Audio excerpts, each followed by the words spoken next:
இந்த வெற்றி வாழ்க்கைக்கு ஒரு 3 காரியம் சொல்லி உங்களை உற்சாகப்படுத்தி அனுப்ப போகிறேன். கைதட்டுங்க பார்க்கலாம். அல்லேலூயா. நமக்கு ஒரு போராட்டம் உண்டு. அது யாரோடு? சாத்தானோடு. அவன்தான் உலகத்தை ஆளுகை செய்கிறான். அவனோடு நமக்கு எப்போதும் யுத்தம் உண்டு. எபேசியர் 6ஆம் அதிகாரத்தில் ஒரு 3 வசனம். எபேசியர் 6ஆம் அதிகாரம் 16, 17, 18 அந்த 3 வசனங்களை தியானித்து நான் உங்களுக்காக ஜெபிக்க போகிறேன். எத்தனை பேர் ஆமேன் சொல்லுவீங்க? அல்லேலூயா. எபேசியர் 10 முதல் 20 வரை பிசாசோடு உள்ள போராட்டத்தை சொல்லி வெற்றியாய் வாழ முடியும் என்பதை எப்படி பவுல் சொல்லுகிறார். எத்தனை பேர் கேட்க போறீங்க? ஆமேன். உங்களுக்கு ஒரு வெற்றி வாழ்க்கை உண்டு. சாத்தானை நீங்கள் தோற்கடித்து வாழ முடியும். உங்களுக்கு ஒரு சந்தோஷ வாழ்க்கை உண்டு. அதற்கு என்ன செய்ய வேண்டும்? 16 வாசிப்போம். பொல்லாங்க நெய்யும் அக்னியாஸ்திரங்களை எல்லாம் அவித்து போடத்தக்கதாய் எல்லாவற்றிற்கும் மேலாக விசுவாசம் என்னும் கேடகத்தை பிடித்துக் கொண்டவர்களாயும் நில்லுங்கள். விசுவாசம் என்னும் கேடகம். பொல்லாங்கான் தீயோ அம்பு எய்கிறானா, தீ கணைகளை எறிகிறான். ஒவ்வொரு நாளும் தனிப்பட்ட வாழ்க்கையிலே, குடும்ப வாழ்க்கையிலே, ஊழிய பாதையிலே அவனுக்கு தாங்க முடியாது அக்கினி ஆஸ்திரங்கள் அல்லது தீ அம்புகள் எரிகிறான். வேதம் சொல்லுகிறது அந்த தீ அம்புகளை நீ அணைக்க முடியும். எது இருந்தால்? விசுவாச கேடயத்தா பிசாசை ஜெயித்திடுவோ. விசுவாச கேடயத்தா பிசாசை ஜெயித்திடுவோம். விசுவாசமா வாழணும். கைதட்டுங்க. ஆமென்.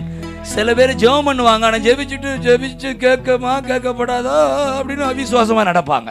அவங்க தான் தோற்று போன வாழ்க்கை. 5 நாள் உபவாசம் பண்ணீங்க, ஒன்றும் இல்லைங்க. தோற்று போன வாழ்க்கை. 5 நாள் உபவாசம் இருந்தால் என்ன? விசுவாசி அப்படி அற்புதம் நடக்கும். ஆமென் சொல்லு. எனக்கு ஒரு சகோதரி தெரியும். கூட்டத்துக்கு அவர்கள் ஏங்குனாங்க வர வேண்டும் என்று, கர்ப்பப்பையில கட்டி.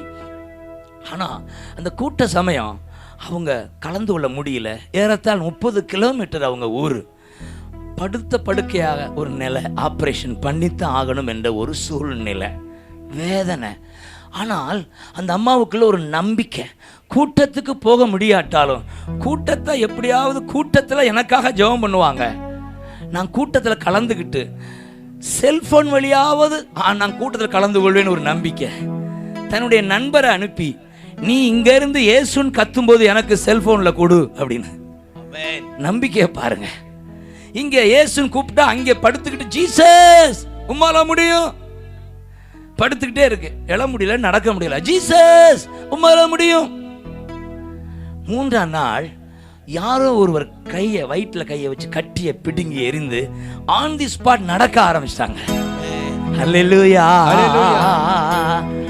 கோலியாத்தை முறியடிப்போ இயேசுவின் நாமத்தினா.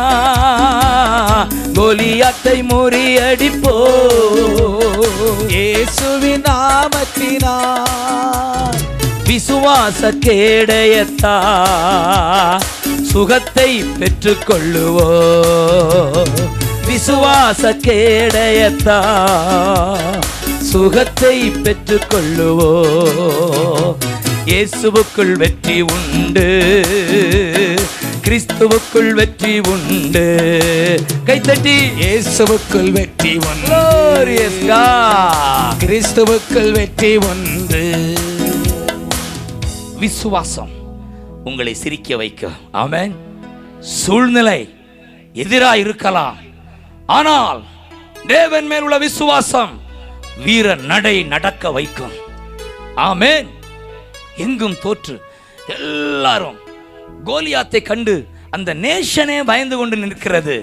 ஒரு குட்டி பையன், அவன் பேர் தாவீது, ஆடு மேய்த்தவன் வருகிறான். அவனுக்குள்ள ஒரு விசுவாசம். கரடியின் கையிலிருந்து என்னை காப்பாற்றியவர் இவன் கையிலிருந்தும் என்னை காப்பாற்ற வல்லவராக இருக்கிறார். ஆமென். சபையே, அந்த விசுவாச அறிக்கை படைக்கு முன்னாடி சொல்றான். யார் இந்த கோலியாத்? ஜீவனுள்ள தேவனுடைய சேனையை நிந்திக்கிற இவன் யார்?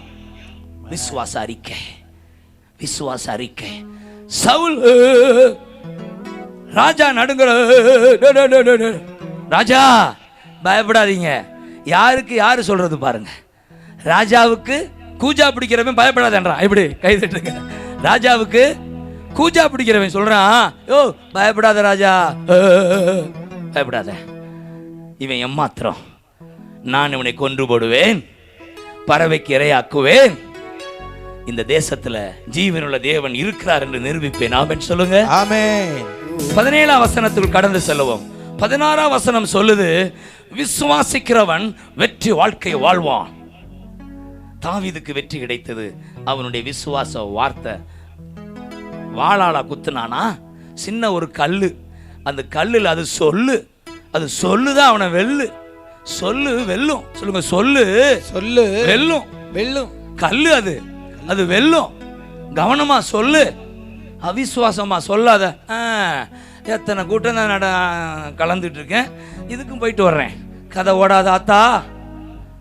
விசுவாசம், இந்த கூட்டத்தில் எனக்கு அவர் அற்புதம் செய்வார். அதுதான் வேணும்.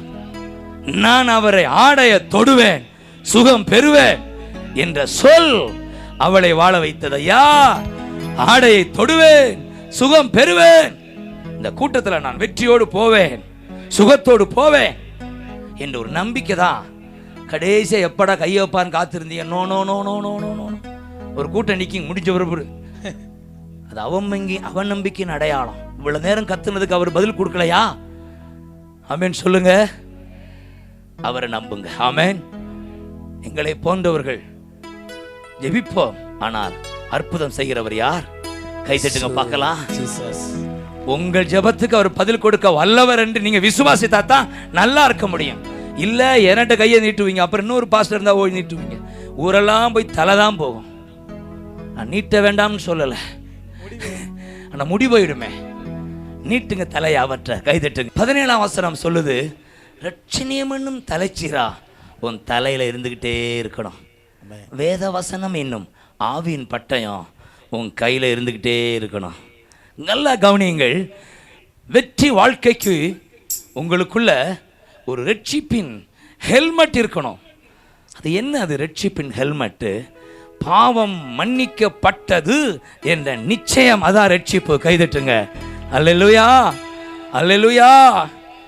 பரலோகத்தில் ஒரு என் பேர் எழுதப்பட்டிருக்கிறது என்ற நிச்சயம், இதுதான் ரட்சிப்பின் தலைச்சீரா. இப்ப நான் கண்ண மூடனா பரலோகம் போவேன் என்ற ஒரு உறுதி, அதுதான் ரட்சிப்பு. நான் பாவி அல்ல, தேவனுடைய பிள்ளை என்பது என்ற நிச்சயம். நடக்கும்போது நீ எப்படி நடக்கணும்? I am the child of God. நான் இயேசுவின் பிள்ளை, பயமே இல்லை, என்னாலும் சந்தோஷமே. நான் இயேசுவின் பிள்ளை, பயமே இல்லை, என்னாலும் சந்தோஷமே. தெரிந்து கொண்டா மகனாக மகளாக தெரிந்து கொண்டா இதான் ரட்சிப்பு. தெரிந்து கொண்டா மகனாக மகளாக தெரிந்து கொண்டா. நான் இயேசுவின் பிள்ளை, பயமே இல்லை, என்னாலும் சந்தோஷமே. சொல்லுங்க. கழுவி விட்டார் இயேசுவின் இரத்தத்தால் கழுவி விட்டார். Thank you. கழுவி விட்டார் இயேசுவின் இரத்தத்தாலே கழுவி விட்டார். பாவம் மன்னித்து விட்டார், மகனாக என்னை ஏற்றுக்கொண்டார். எத்தனை பேருக்கு இந்த நிச்சயம் இருக்கிறது? இன்றைக்கு நிச்சயம் இல்லைனா இப்ப இயேசுவை பற்றி கொள்ளுங்க, அவர் ரட்சிப்பை கொடுக்க போறார். சிம்பிள். பாவத்தை விட்டுடு, பரமனை பிடிச்சுக்க, அவ்வளவுதான், ரட்சிப்பு வந்துடும். கைதட்டு. பாவத்தை விட்டுடு,